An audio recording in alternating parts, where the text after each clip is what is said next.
my first memory. Yeah. I have to think far back. I'm not that young anymore. Now that is my teacher who started teaching me ballet to a person who never been in the theater before. I went to rock concerts, but not in the theater. So for me that was quite strange, and doing some dance steps on stage as well. So there I go back. But then seriously, really the first stuff I've seen from William Forsythe was then quite impressive. But that was beginning of the 80s, so really at that time it was very modern. It was not my style, but I saw the quality of the things and was really impressed, yes. So it was one of the first shows you saw on stage? Live dance shows. Yes, yeah. And when was that? Oh no, I have to go back. That's not true. My first impression of dance was from television. And I remember very well because my dad, he's absolutely not into art. He was in the military. And he wanted to see one dance show on television. The dance show was called O Calcutta, and everybody was naked in the dance show. So my dad wanted to see it. And so the whole family sit from front of the television to see this really bad dance show. Just because everybody was naked, it was very popular. It must have been 72, 73, somewhere in this time. So that was my first impression. It was not really very good, but that's what I got from dance. A lot of floating movements and boring dance. And this was why you wanted to start dancing yourself? No, not at all. Where it came from? I wanted to be a rock star. Okay, that's you are. No, I missed my singing career, and I cannot play an instrument. Okay. But I was working on all the rock shows with famous people. Okay. Prince, Neil Young, David Bowie, I've been everywhere, and in Holland, the local stars. So I had a lot of contact with show business. And later on, I lived in Berlin, and I was sick.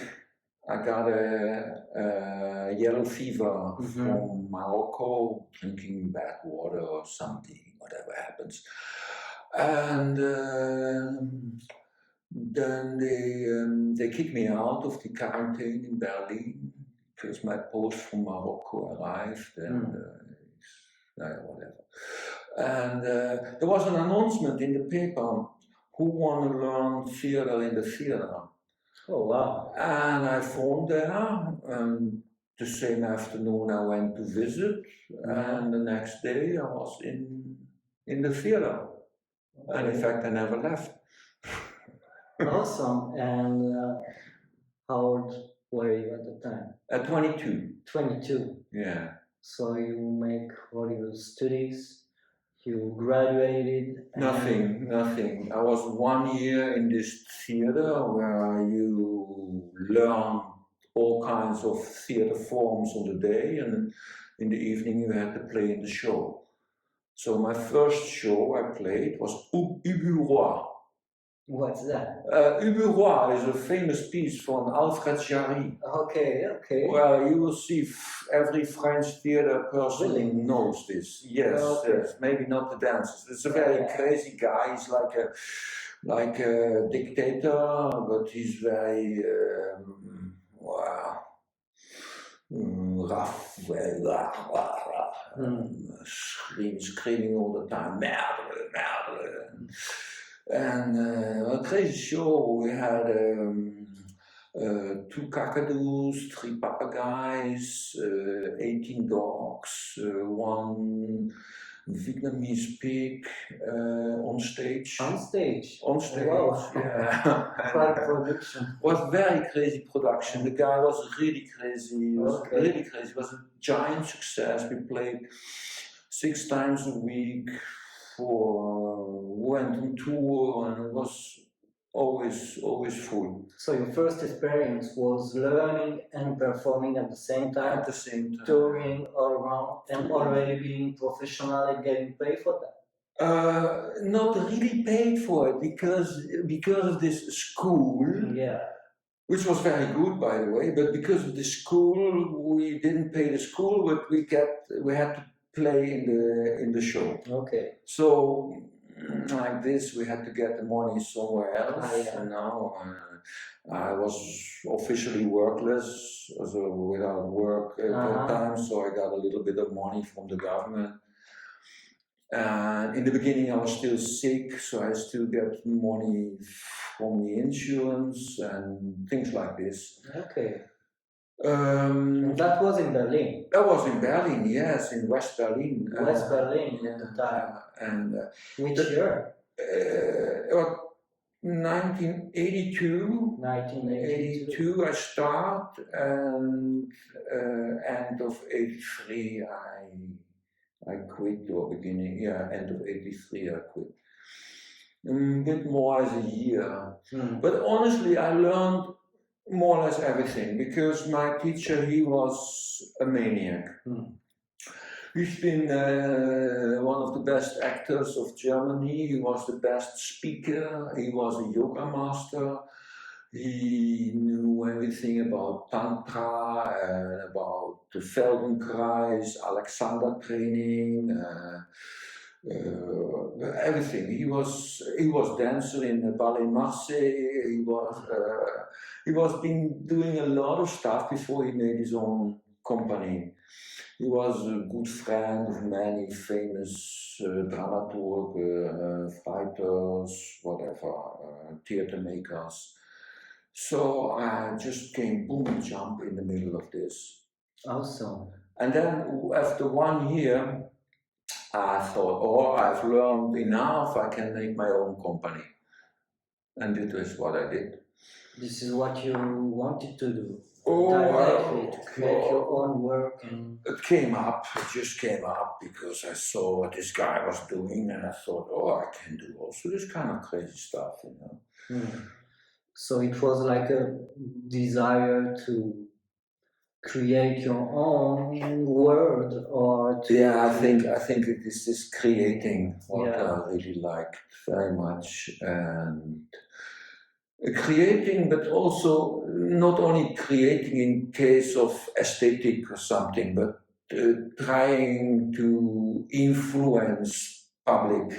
to have an impact on the public. Exactly, I wanted to change their mind in a good way, of course. You know, that was my interest, and I see that theater as a show was a good method to reach people, and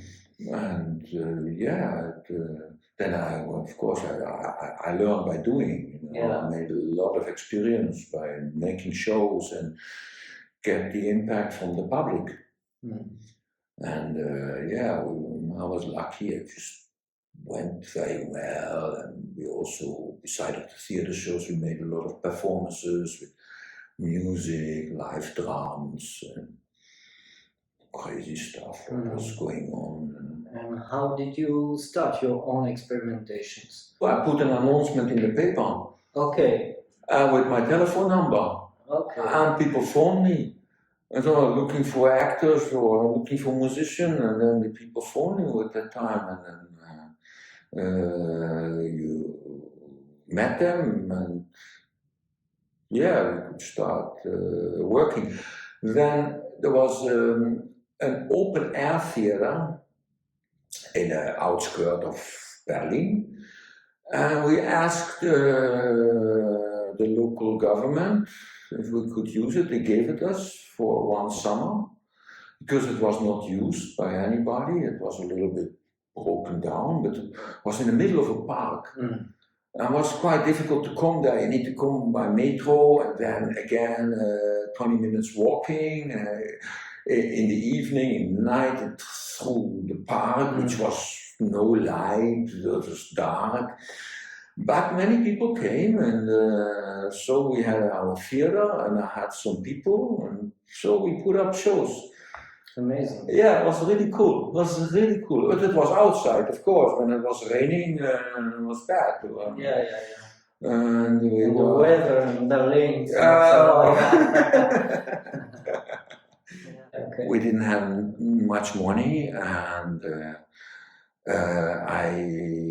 I took sometimes some lights from the church, which were lighting the church to light our stage, and we just got things together. Yeah, I wanted to give them a new view. Yeah. Not the usual view, public stage. No, I put the public on stage, and we were where the public was. But it was an amazing ambient because they had wooden seats, and I took them all away, but there were the screws coming out of the place, and it was dangerous for us to play. So on every screw I put a plastic cup upside down with some sand upside down, so you got all the cups there, and this white plastic in the back that covered all the green. So that was, and then I put some old cars on stage with a water fontaine, and it was like an artificial demolition place. Okay. At the same time, it could have been on the moon or really science fiction style. So really it's really crazy stuff, and it was very successful. The show, people loved it. So I was lucky. And science fiction was always part of your inspirations? No, not really. I would not say no. Okay. No, it's more strong expression mainly, and sometimes it looks like science fiction. Other times it looks like prehistoric Neanderthal style. No, I like to mix everything. But there was also very much the style of the 80s. We really mix all kinds of ancient stuff with future stuff. A little bit like a Blade Runner. Yeah. So it was the time. Yeah, it was the time. And we as well, we we had old oil barrels to drum on, and then, you got this whole industrial style. Yeah. Awesome. So you start your company at the age of 23, 24, creating those first works. And how does it take to make it like a living? Yeah, it's a good question. Yeah, it brings us some money because people pay entrance, and of course after every show we share the money, and we went for food in the night, and the money was finished, so we had to do it again next day. At the same time, in the night we went and give flyers everywhere and put posters, on the street. So like this, slowly, we could live a little bit from it. But most of the people also had a second job. You have to know about it's taxi driving, working in a cafe, getting social money, whatever they did. Me, I was working in the night on the rock concerts to make some money. or I worked a lot with experimental movies, got some money from this, and we got all kinds of stuff. At that time, Berlin was really, West Berlin was creative, crazy, everybody was doing something, and everywhere you got some little money, and life was very cheap. Yeah, it was really cheap. It's not like today. Really not like.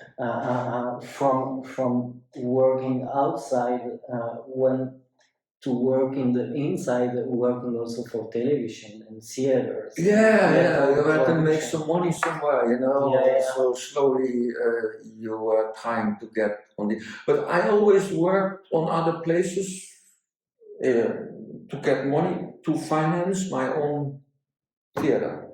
Because then so in the beginning, my first 3 shows have been classic. My third show was King Lear from Shakespeare. Okay. But I didn't like so much the Shakespeare text. I thought it's a little bit heavy and so on. So I rewrote the whole text in a more simple way. And I invite all people I know who are all famous local artists in Berlin, crazy people.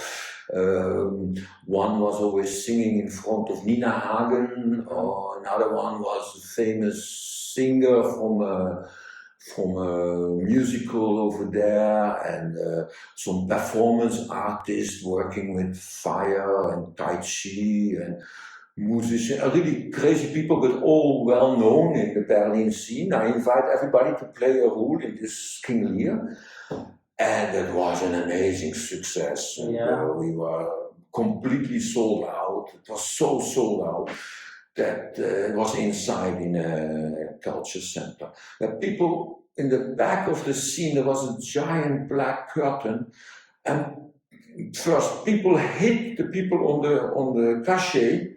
On the entrance to get in, they hit them. They've been really, and then they cut holes in the black curtain to look from the back. Really? Yeah. But it was so popular. Everybody, because of all these local stars and so on. Okay. Personally, I think maybe not the best show, but it was more performance. So a lot of performing elements, hanging people, and some crazy stuff. And in fact, for my taste, was all too much text. Okay. Because I wanted to have more movements. So after this, I did one time a Sartre for a friend of me and so on. But after this, I said, no, I don't want to have these fixed shows theater anymore. I want to create completely my own work. And then I started creating my own work, and well, I think the first ones were a little bit too intellectual. Not didn't have a good drive. Maybe they had good ideas, but not a good drive.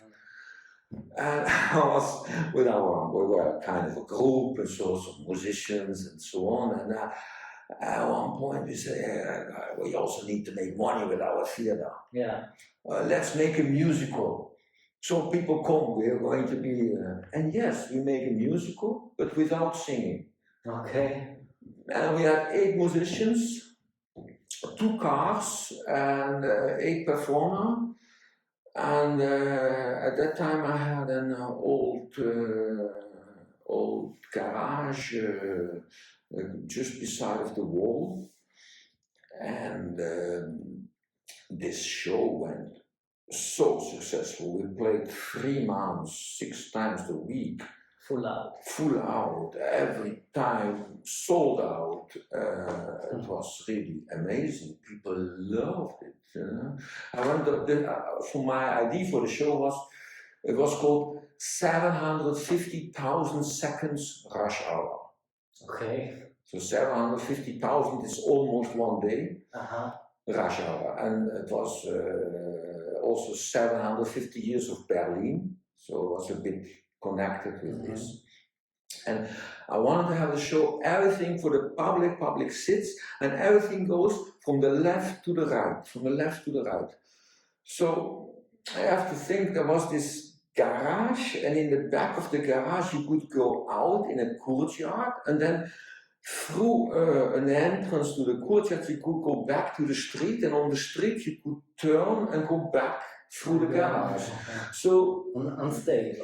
So we had 2 cars drive all the time around, and the performers all the time around, and the 8 musicians were in the corner on a kind of a petrol station. Okay. Playing all the time like crazy. What kind of music was that? Oh, it was, well, how to say, a mix between, it was a bit soul, a bit jazzy, new wave, what was at that time going on. But we had 4 people, also a few saxophone, trumpet, 2 drummer, bass, guitar, and it was really rolling all the time. And the show was all the time from the public from left to right, from left to right. So on the right side, the performer disappeared behind the black curtain, to turn behind it, over the street, and on the street were many people, because there was also a show, because they had to change costume or whatever, and then run back in the theater. Perfect. It was really fun. But I made a big name in Berlin already, also with this show, and our company got really, how to say, well known. Well known. What's the name of the company? It was called RAM. RAM. What's the meaning? RAM, what's the meaning? First was the RAM Theater from Ra, the sun god, blah blah, just a name. And then I didn't want to have the name theater anymore. I want multimedia. So we took theater out and put multimedia, Ra multimedia. So Ra multimedia shortcut is RAM, R-A-M-M. And that had also some connections then, of course, associative with the RAF, the terrorist group in Germany, and also with RAM means also in Germany, like boom, crash, like boom. If you ram a car, you crash a car. So, and that became the name. But anyway, everybody was speaking not about RAM, but about RAM Theater. So they used the name theater again. I could not get it out. Doesn't matter, But I was we were really very well known in Berlin, in Germany already, and then after 4 years of being all the time making performances, we made a lot of performances spontaneous outside. We had a little bus, and we had these white shoots like painters have, and everybody went in the back of the bus, and we drove somewhere on a big place, and everybody jumped out and ran over the place, make performances, play on the saxophone like 5 minutes or 10 minutes, and make crazy stuff, and then back in the bus, and we disappeared. Happening. But we didn't say anybody anything before, So, but of course, people talk a lot about those things, for papers of writing. And then I got, after 4 years, my first subvention from the city. 4 years of work with quite huge success brings you to subventions. Finally. How did you do to not losing your underground way of working with subventions? Because we didn't care so much. We didn't care. You have to know, my first application I did handwritten. I gave to because they had to give us money. If they would not have, we were so well known already, and we were active, and we were really punk. We were everywhere in town. Everybody knows our car because it was painted black with in white letters, big RAM on it, and we were well known, yeah. And with the first money, what do? We bought a lot of instruments for the musicians, and we could pay finally ourselves, normal salary. Salary, yeah. Well, a little bit, but for me, it was, of course, it was money for one production, but I use it for the whole year. Yeah. So it was, in this case, it was not a lot of money. But it doesn't matter, we got, name gets bigger and bigger and bigger and bigger.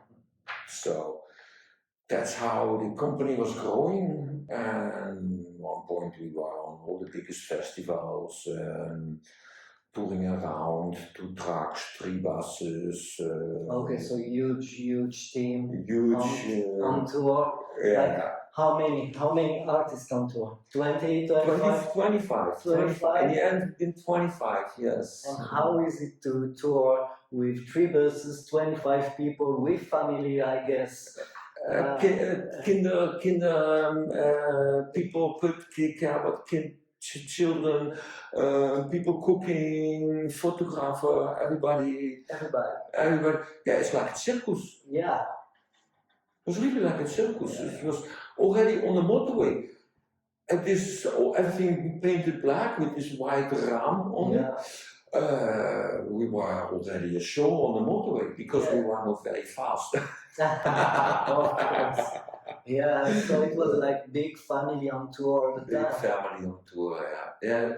No, we were also, it's like a commune, we lived together, and that was what for this. No, it was a good circus time. But in the same time, we had everything. We had our own lighting equipment, we had our own sound equipment, we had 2 technicians who were building everything. So many times, I can say this now because it's old, we went in the night on the construction places to take the material. To store some material, to find some material. Yeah. And with this we construct giant things with machines, and then a lot of fire, water, big spectacle, and big show. And people hanging from the roof, and really crazy stuff we did. In fact, we had no fear, and like this, it didn't matter that we get this little bit of money from the government. We stay we get even bigger, punky, and sometimes I think we've been a bit too much. Too alternative. Yeah, alternative, or also too aggressive, but we had a big name, and it was okay. Yeah, but then you have to know everything was working with us. Dancers, circus artists, performer, people who build machines, people who musicians, all kinds of costumes, everything. Yeah, from scratch, stolen. Big production, like international, because you are touring a lot. You are Europe, France, all around, right? Yeah.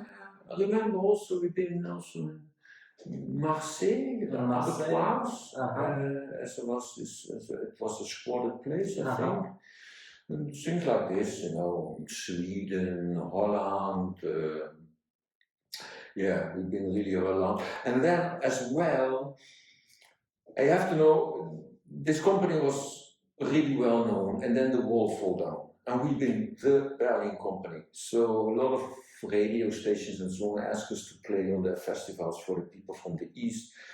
And then I thought, the people in the East, in East Germany, in Poland, and so on, they don't know this kind of expression because they didn't have really punk and this alternative way of life. So I decided, because we earn sometimes good money, I decided to make a lot of shows for free, also in East Germany and in Poland. And so we went really around. But in Poland, they threw us out after one show. Yeah, really? Yeah. We got because we had one show which was traffic jam research. Okay. It's outside. We have 4 cars normally, and 1 truck in the back, and we're standing in a traffic jam. And the only thing we think about is whatever happens, the car has to continue driving. But there we have some accident with a bicycle, and then all cars bang on each other, and like in a film, big explosions. Yeah. And then everybody is angry on each other and start to disturb each other's cars. And then we make big holes with big things, holes in the car. And then we have a lot of trees collected in the forest for every performance.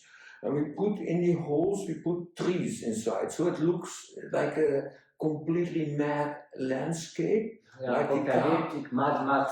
Yeah, exactly. It looks like the car's already 200 years there because the trees growing out of it.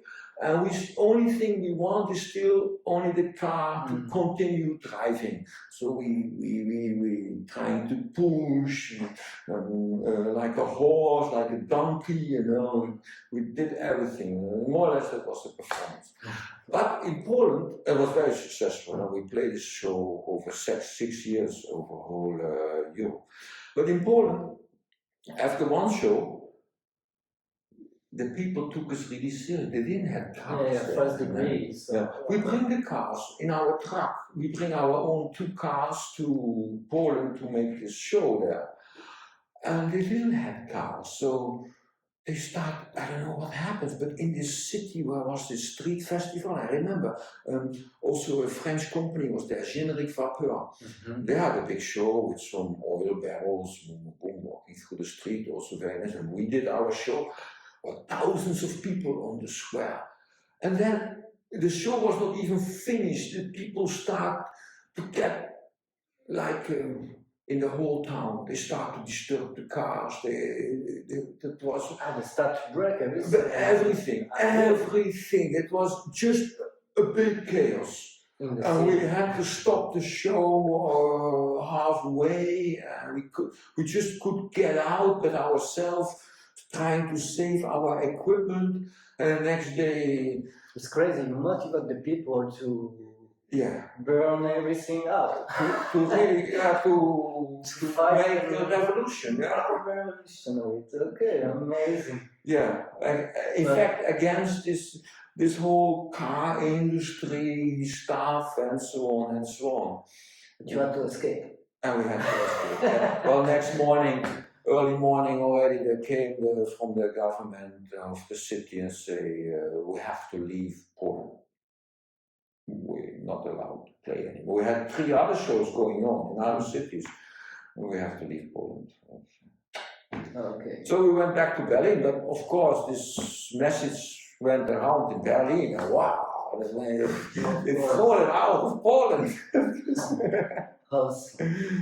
Scandal. Scandal. Today you don't have good publicity, right? It was a very good publicity for us, of course. Yeah, it helps. Yeah, the company was really was crazy stuff. You find big success, and when you are like at the top of it, you decide to switch and do something else. Yeah. Because it's a little bit like you have a famous rock group, and then you prefer to play piano music. Yeah. How to change? You cannot. The public doesn't accept it. So with our shows were sometimes so extreme, but every new show the public was expecting more extreme. And for me, that didn't work anymore. I did the things and I wanted to do other things. And I discovered already the high quality ballet, for example, and some modern dance, contemporary dance shows, and I was really interested in body work. So in the end of 1996, beginning 1997, I quit the company. I completely quit the completely. Completely. Which means no one from the team took it over. No, I told them it's finished. I stopped. They tried a little bit to continue. They played some of the old shows in somewhere without me, but I was organizing everything, you know. So it was a bit difficult for them to create new things in this style. And for me, you know, it was necessary to make a development. Otherwise, it would have been like a rock group, like the Rolling Stones who play the whole life the same kind of music. And for me, I don't know. You needed something else. Every time I need something new, and I want to discover more things. It's like you eat every day the same food. You want to discover new things. That was really important. But because I was interested also in all the other forms of body work, and I was connected with the Buto dance and ballet and contemporary dance. So, but I was very lucky. Yes. In fact, I was tired of the administration. My God, you know, it's so much. It's getting more and more and more. I started with nothing, with no administration, you know, just selling some tickets in the evening and share the money and finish, you know. But then the administration gets so big. So I quit, and then after I didn't want to have an own company again. But in the time I was touring with Felix, I lived also in Lausanne in Switzerland and made for fun some performances in between the tours. And they got well known, and then the city proposed me money. They offer you money. Yeah. And there was a woman, administrative, who wanted to work for me, so she would do all the paperwork. And there was a very good theater at that time, the Arsenic Theater. Arsenic Theater, yes. And they gave me a spot, so I could work there in the best conditions ever. And then I created first some small shows, like 20 minutes.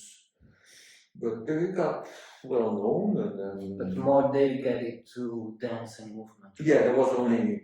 Well, I worked also with an actor.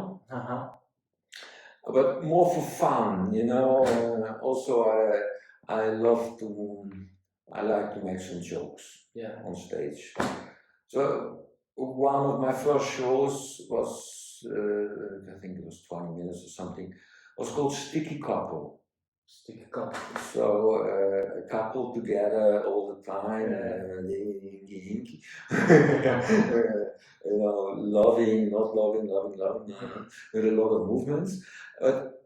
There came 4 times. There came an actor on stage, a French, Swiss, but a French speaking, who didn't speak English, but I gave him English text. I love you. Do you love me? Yes, I love you. So he was saying this, but with this strong accent. They didn't know English, so with this strong accent, it was really funny to hear this, really funny, very simple words. And then he went away, and again, you know, people do it on stage, continue. It was really funny show. I really liked it. And I created it, the first one with quite a very good Buto dancer. He also lives somewhere in the south of France nowadays. And a contemporary dancer from Lausanne. And then later on, the show was invited to Berlin, but he could not because he had other work and things to do. And I found a very crazy dancer, Italian guy called Angelo. and he replaced, and then it was also very good. We make a second show, was called How to Manage a Hiccup. Because hiccup is for me one movement, it's a movement, but you cannot control it. And you don't know why it is there. It just comes from tubes, and it was a very interesting movement for me. Okay. Yeah, I make this show, and it was also very with an actor. I always worked then with an actor on stage who had some text, and a DJ was there making some crazy sounds. And step by step, you went back to big forms, right? But especially important was this experiment stuff, because for example the DJ, I remember in the Hiccup show, he put a record on stage, but it was only the end of the record. That plays for 25 minutes, and he only used some little effects over it to change the sound. And then one or two times he put a little bit of music shortly and came back.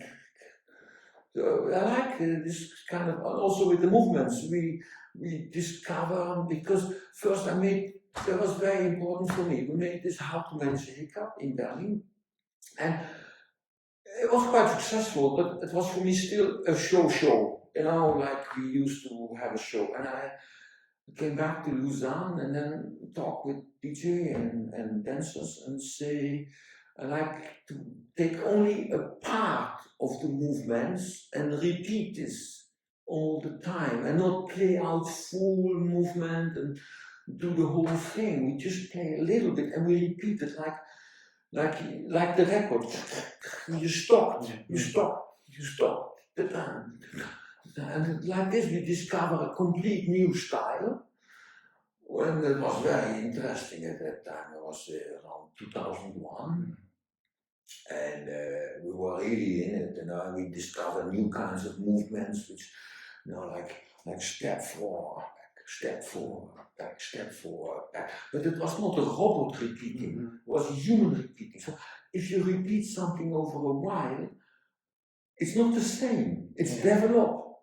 Because your muscle get warm or tired, and the movement change slowly, or you make the movement a little bit bigger, a little bit bigger, a little bit bigger, or it depends how you give the impulse. You can give a stronger impulse, so the movement starts slowly to change. And it was very interesting for me to discover a new way of body work. Yeah, that was very cool, really, I tell you. And so, like this, I came back, where of course we get offers to make big shows, because that was the money, you need to make evening, full show. Longer show, bigger groups. Exactly.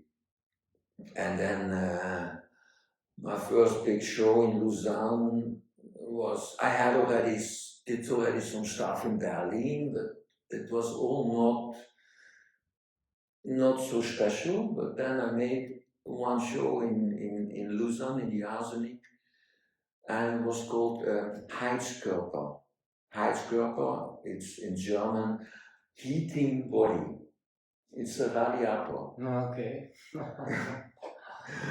It was a little bit answer on Sascha Waltz, because Sascha Waltz had a one show body, Körper. Okay. And dus on Körper I made heating body, Heizkörper. And this show was amazing. It was like a joke with Sascha Waltz. It was a joke, not only with her, but also with the whole dance form. Because I've seen many dance shows with a lot of movements. And in the end, nothing sticks in my mind. I don't know anything. I see a lot of movements, but so much movements that in the end you're just confused. You just see move. Yeah, people can move fantastic, but where is the essence? Where where's the real taste of it? You know, like you bring a lot of food, but where is what stays in the back of a taste? So I love to try to reduce everything and try to bring everything on a one point. And then we made this Heizkörper, and it was very reduced movement. And it starts, for example, we had, the music was also very funny. We had Beastie Boys, how to, you gotta fight for your right to party. Cool. Yeah, that was everywhere, where in Mexico, Indios, and everywhere, they loved it. For them, that was like shamanism. Yeah, there is some connection to it. Yeah. And it was your link to Mexico, right? It was also the first tour with Mexico with this show. Yes, Yeah. yes, this was very amazing. Yeah, because in Mexico they didn't know us before. And, with every show we did in every town, we grow bigger. The theaters gets bigger, bigger, bigger. And in the end, we played on the Day of the Dance in Mexico City with national television and everything. And the National Ballet was before us. We were the main act. Yes, it's amazing how it goes. But okay, there I discovered a style, and then I worked a while with different variations of this style, and small, big, you know. Yeah, yeah. And you create work for the company in Mexico after that. Yes, because then we get more invitations to Mexico. Yeah. Because they really loved it. We get also somewhere else invitations, you know, China and so, but in Mexico. They loved it. This is where you put your suitcase for a while. In Mexico? Yeah. Yeah, it's, I also met my wife there. That helps. But I got a lot of work in Mexico. I came back, I did a co-production with a Mexican choreographer. I bring some dancers, they had some dancers, and that was also very nice. Really cool, yeah. Yeah, and then after we had another tour with my Swiss company there, and then after I did a lot of workshops in the country, and I worked with the second big ballet company at that time from Mexico. This was run by Michel Descombes. He's the former director of the Parisian Opera, who invited Nureyev, and then he left because he could not live this snobby life in Paris anymore. He was very communist and wanted to go in Mexico and fight the revolution and things like this. And he made a company with the ex-assistant from Arthur Kuggeleyn. They had a very nice, interesting company with very good dancers, and I could make a show for them. So when I was walking around in Mexico City, and then what do I do with them? And then I see there everybody here, Dios mío, I make a show called Dios mío. Dios mío. Yeah, just the expression. Yeah. So the whole show was 45 minutes, was only about this moment when you say Dios mío. This moment, this little expression. And they loved it. It was a fantastic show. And after I did the show again in Macedon National Ballet, in Kosovo National Ballet. That's all. In China. In China, I'd never been in China. Other shows played in China, yeah. But this one not, because Chinese Dios mío, they don't have they're not on on God's side. Yeah. So how to say? But at least the people start to call this trance dance. Yeah. Also because of the repetitive music.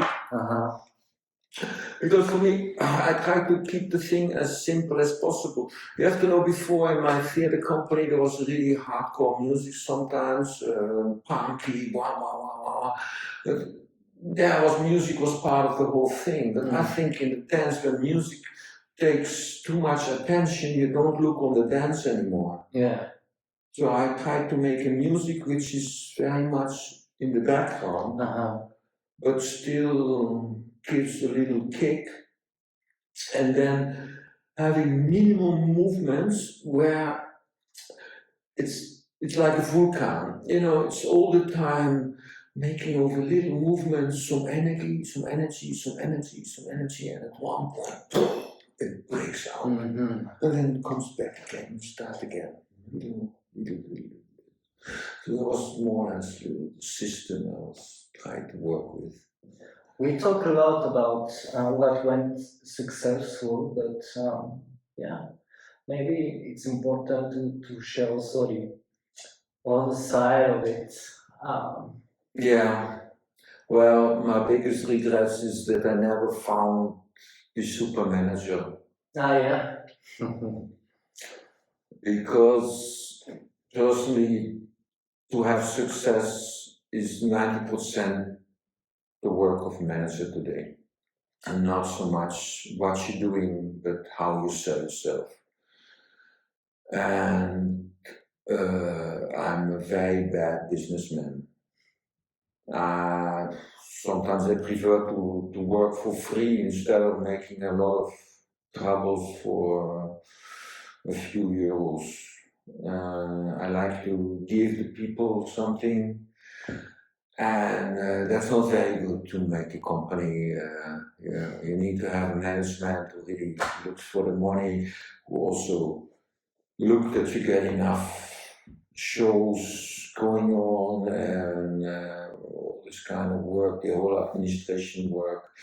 There's a lot of money today to get, but you really, if you want to have this, you're all the time busy with administration and not with artistical things. And in the end, I discover you can sell everything as long as you have a good manager. And that's not only in the dance, it's with all products in the world, That's why so much shit is in the stores, They have good managers, but nobody cares about the product. Yeah. Do you have any recommendations?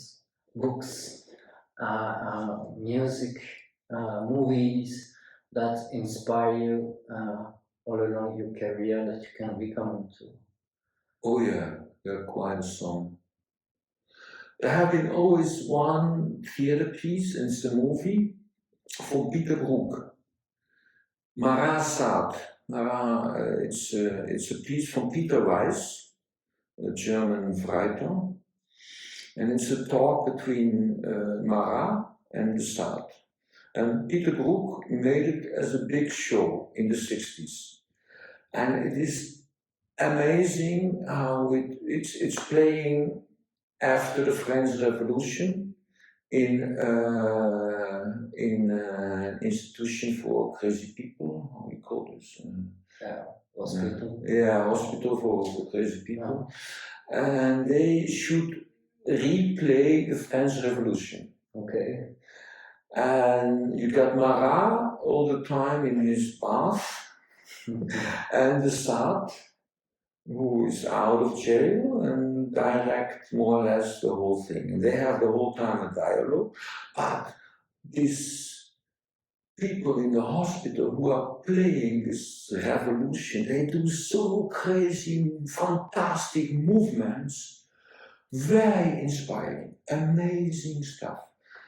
And I think you can find it even in YouTube or something. Okay.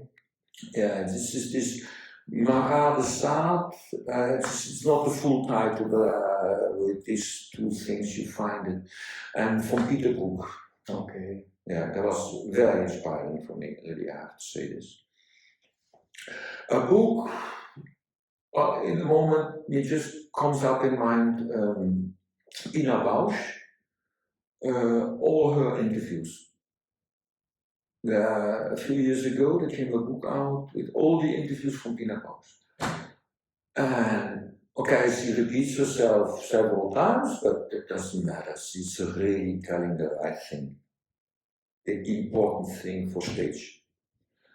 And more or less this thing I miss today many times at the performance. They are not deep anymore. They look too much on making as much movements as possible. They are fantastic bodies, they are very acrobatic, but they should read the book from Pina Bausch, the interviews, to know it's the inside what is important and little things.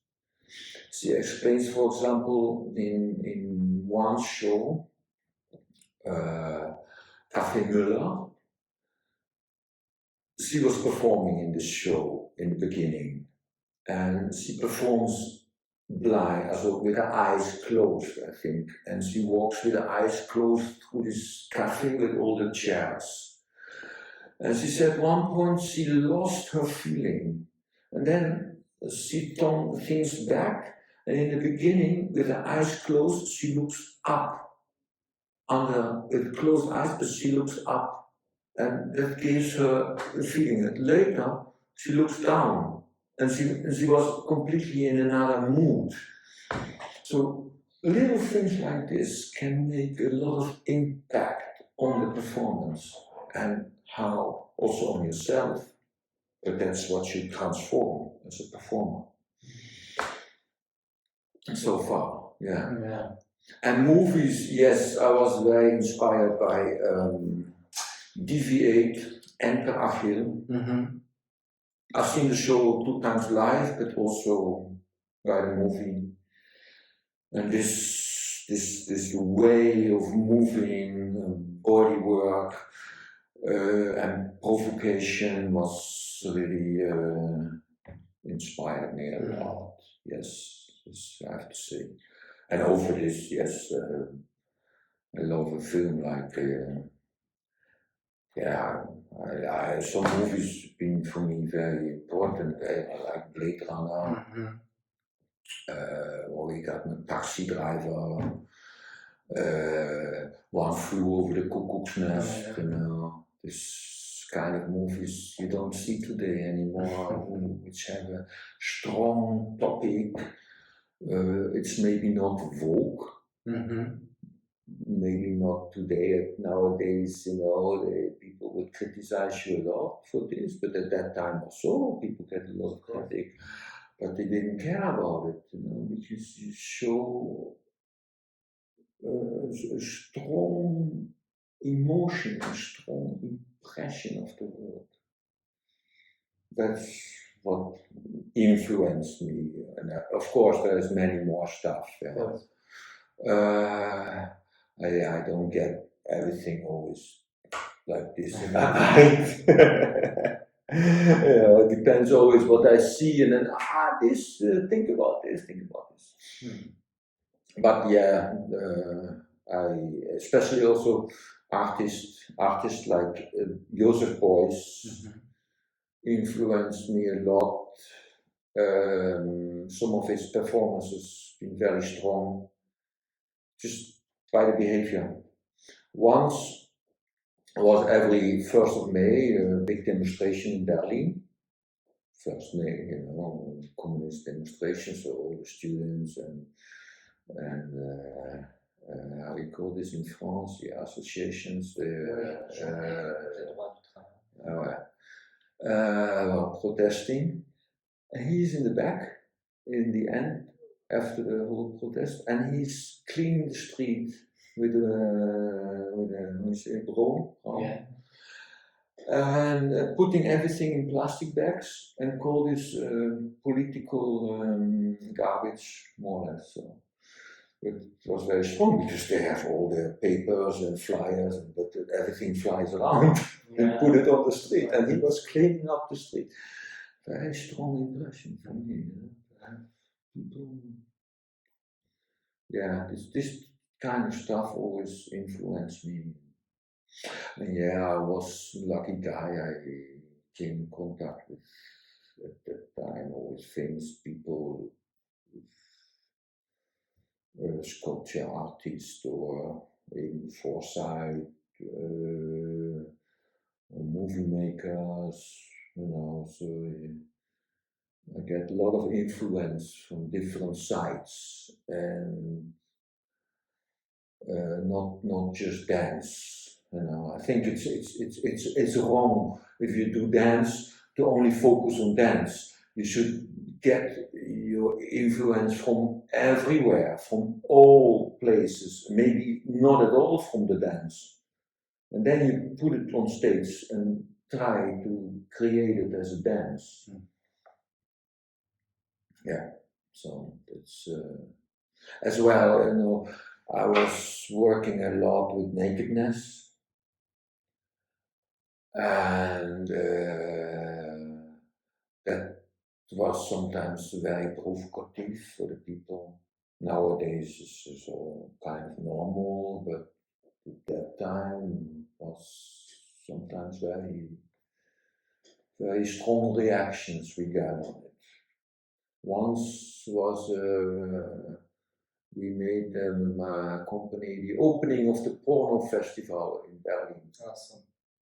Yes, it was. Yeah, it was a crazy performance. We sent one guy was doing a practicum at our theater. We sent him in the countryside, and we told him film some cows who are fucking around. He went all around and we found some. And we've been on stage on a giant carpet, tiger carpet, and all naked and just hanging around, doing more or less nothing, like lazy animals. And sometimes we moved a bit, like animals who lay down. There was more or less the performance and music on the side. So it was provocation, because the porn festival, everybody expected real sex and so on. We didn't do any sex, except the animals in the back in the videos. Yeah. Awesome. What's your expectation for the future? My gosh, the future. Yeah.